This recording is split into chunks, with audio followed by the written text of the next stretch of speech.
Previously on WaltInPA. I never did look for a destination, so I think I'm just going to be riding around aimlessly today. I'm not quite sure what the end result is going to be, but I'm going to take you along for the journey.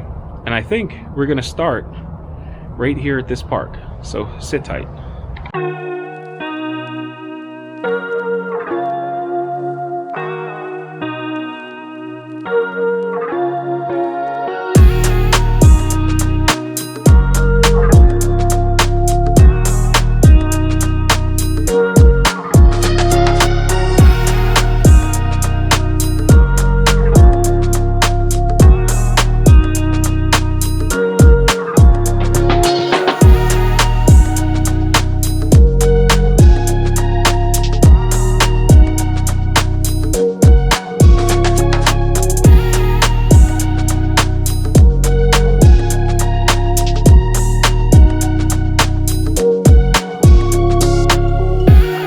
Hey everybody, Dustin from Two Wheeled coming at you from my garage here in South Dakota. I have my Honda Shadow and my Road King, and you are watching WaltInPA.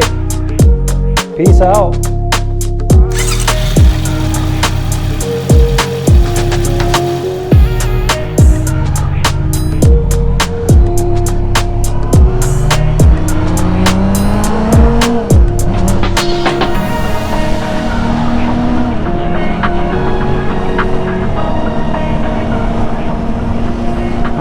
We can kick this one off by saying I need to be really careful what I say.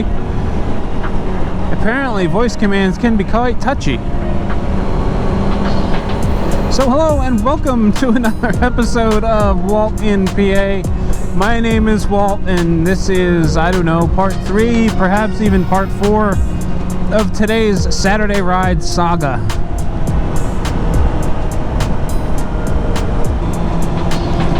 And I'm beginning to feel like I'm riding around aimlessly with nothing to say because, well, that's partially true. Got no destination in mind today. I got no talking points in mind today. I'll be honest with you, I have no idea where the hell I am. Yes, I do. Son of a... Oh man, this is just absurd. Now I realize what I did. So when I got on 663, I was heading the wrong direction. I was heading north. And when I came to Hill Road, a road that I knew that I wanted to turn on, I made a left to go to Green Lane Park, thinking that I was headed south. Well, I wasn't. I was headed north. So when I made a left on Hill Road, it actually took me away from Green Lane Park. Not necessarily a bad thing, but that makes it really apparent why I need a GPS and why I was asking about motorcycle apps a few weeks back, because I'm horrendous when it comes to directions. I was headed north when I thought I was headed south, made a left when I should have made a right. Fortunately, I've ridden around these roads quite a bit, so I have I know where I am. I'm not hopelessly lost. Just a bit turned around. And well, you know, that happens probably a little more than it should. But this is precisely the reason why I want some sort of onboard GPS to guide me wherever I'm going. Now, I've been using this quad lock mount, and I've been pretty happy with it. The problem is I don't have a power source. So whenever I go on a ride that takes, you know, maybe 45 minutes to an hour each way, the phone is practically dead before I make it back home. So I need to set up some sort of charging system on this bike. It looks like Quad Lock just re-released their wireless charging head, which just pops on here and then it connects to the battery.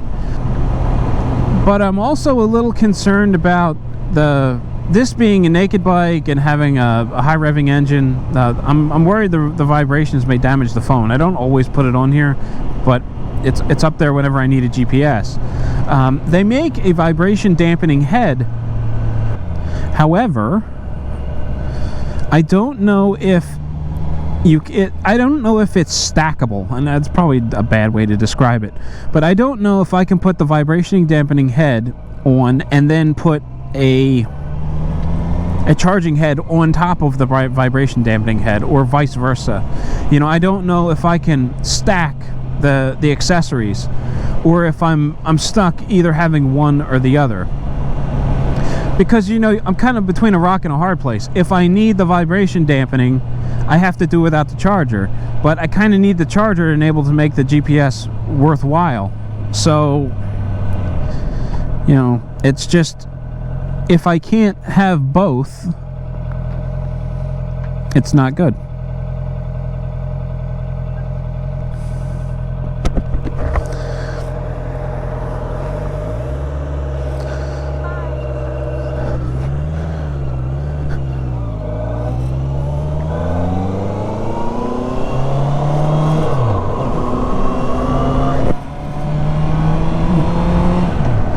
Looks like she lost the trash can lid. So that's kind of where I'm at with the whole charging situation. Or I should say that's where I am with the whole GPS thing. I have the quad lock mount. I really like the mount. Puts the phone in a good spot. It holds it really well. I'm happy with it generally. I haven't run into any issues with my phone because of the vibrations, but I don't use the mount heavily. And for what it's worth, I'm pretty sure I'm lost again. Not lost, turned around. I think I'm turned around again. I turned down a side road because I was going to double back and go see something else, but then I got sidetracked and I know where I'm at now. So the funny thing is, if you've been watching this as a series, you know, like part to part to part, the road right up here is where I came out after the post office. Well, after the park. This is the road that connects to the park. So I basically made a giant circle. Didn't get where I was going. I actually wound up going the opposite direction. So maybe maybe we'll head to that covered bridge via the roads that I know. Be less likely to get turned around that way. I think this is where I'll flash a to be continued on the screen or something.